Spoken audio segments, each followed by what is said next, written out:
As Governor Cooper said, we have used data throughout our pandemic response to guide our actions. It's guided the dimmer switch approach we've taken and informed how we've deployed our resources to this response effort. North Carolinians can be proud that our state continues to be recognized for its data quality and transparency. This past week, Bloomberg News scored North Carolina as the best in the nation on vaccine race and ethnicity data quality. It's highlighting that our reporting of race and ethnicity data is nearly 100% for people vaccinated in the state. Okay, let's get to our data for today. This first graph looks at people who come to the emergency department with COVID-like symptoms. This is our earliest detection mechanism, and you can see when looking at that yellow line, it continues to trend downward. Next, we look at our new cases. This first graph shows you the trajectory of new cases each day since we had our first case back in March. And looking at the yellow line, you can see that the cases are decreasing since its peak in January. New case rates are back down to the levels they were in October. This next graph narrows in on that trajectory of cases over just the last 2 months. And you can see that cases have been declining since their peak on January the 10th. Next, we look at the percent of tests that are positive. This graph goes back to the end of December. And looking again at that yellow line, our percent of positive tests is continuing to decrease and is at about 6 to 7%, closer to that 5% goal. On our next graph, we look at day-over-day hospitalizations. This graph also starts in late December. And you can see, looking at the yellow line, that this trend is decreasing. Hospitalizations are now back to where they were in mid-November. Now, they're still high, but significantly better than they were just a month ago. Okay, so overall, here is where we are. Our surveillance data is decreasing, but still above baseline. It gets a yellow line. North Carolina's trajectory of cases is decreasing. However, cases remain elevated, and with those new COVID variants in the state, we need to keep our guard up. It gets a yellow line. North Carolina's trajectory in percent of tests returning positive is decreasing, but still above 5%, so this also gets a yellow line. And North Carolina's trajectory of hospitalizations is decreasing, but still elevated. It gets a yellow line. Now, let's look at what's happening in our counties. As a reminder, the COVID-19 County Alert System uses a combination of 3 metrics to categorize counties. We use cases per 100,000 people over 14 days, percent of tests that are positive, and a composite hospital impact score. We then use those metrics to combine them together and categorize counties into 3 colored tiers to describe their level of viral spread and healthcare capacity impact. Red is critical amount of spread, orange substantial, yellow is significant. Now this slide shows an updated county alert map. Again, we see good progress. 27 counties are red with critical spread, but that's down from 61 counties that were red just 2 weeks ago. 40 counties are orange with substantial spread, and 33 counties are yellow. Looking at the past county alert maps, you can see that the bottom map shows the fewest red counties in the state since the start of our county alert system. However, we still have more than half of our counties in either the red or the orange. So while we're improving since our peak in January, we still have more work to do.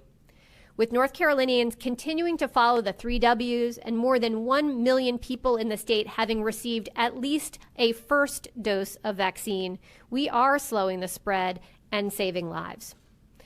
At the same time, we face a new challenge. Those new COVID-19 variants are a wild card. We know these variants are here in our state and are more contagious. So keep wearing a mask, waiting 6 feet apart, and washing your hands. We've seen in the past how fragile progress can be. So we need to keep protecting each other while we get everyone a spot to get their shot. Thank you, Governor.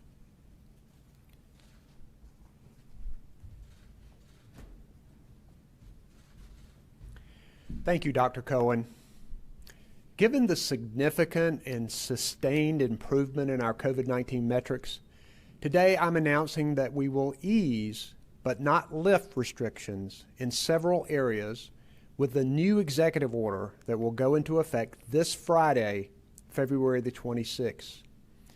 The only restriction we will lift is the modified stay-at-home order. That means no more curfew starting Friday and more opportunities to gather, shop, and attend events if done safely. When it comes to easing some restrictions, we're depending on people to be responsible. The mandatory mask mandate will not change. As more people gather together, it will be more important than ever to social distance. These proven safety protocols are vital as this virus is still here and infecting people every day. So here are the main changes. Many businesses and venues will be able to stay at or expand to 50% occupancy while still maintaining health and safety protocols. For example, gyms, museums, aquariums, barbers, other personal care, pools, outdoor amusement parks, retail establishments, restaurants, breweries, and wineries may now open at 50% capacity with health and safety protocols. The time for on-site service of alcohol, the time for ending that service, will be moved to 11 p.m. Additionally, some businesses that were limited to operating outdoors at 30% will still have that percentage, but will no longer have a 100-person cap. That includes outdoor sports fields and venues, stadiums, outdoor bars, outdoor amusement parks, and other outdoor businesses. The new order will also allow some indoor businesses to open at 30% capacity with a cap of 250 people. These businesses include bars and taverns, indoor amusement parks, movie theaters, indoor sports arenas, and others. An exception for larger indoor arenas with a capacity of more than 5,000 people will allow up to 15% of their capacity if additional safety protocols are followed. And that means that most college and professional indoor sports like basketball and hockey can have fans at 15% capacity with certain conditions. It's also important to note here that bars and taverns will be allowed to open indoors for the first time since near the beginning of the pandemic. Capacity indoors is 30%. Other safety protocols will be imposed, and officials will enforce these limits. Like restaurants and other venues, alcohol sales must stop at 11 p.m.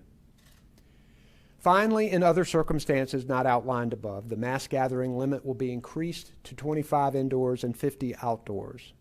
We know that this virus still spreads in social visits and informal gatherings. Easing these restrictions will only work if we keep protecting ourselves and others from this deadly virus. The order and our own common sense say that health and safety protocols must remain in place.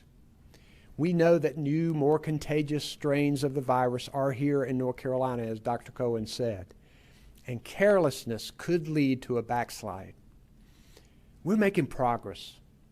In addition to our improved COVID-19 numbers, we've seen a significant decline in flus and severe colds this year. Many people are wearing masks and social distancing, and it is making a real difference.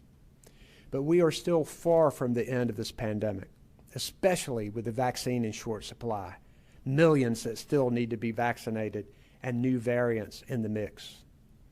That means we have to keep doing the things we know work. I've said it, I'll say it again. Practicing social distancing, washing our hands, and wearing our masks. Today's action is a show of confidence and trust, but we must remain cautious. People are losing their loved ones each day. We must keep up our guard. Many of us are weary, but we cannot let the weariness win. Now is the time to put our strength and resilience to work so that we can continue to turn the corner and get through this pandemic.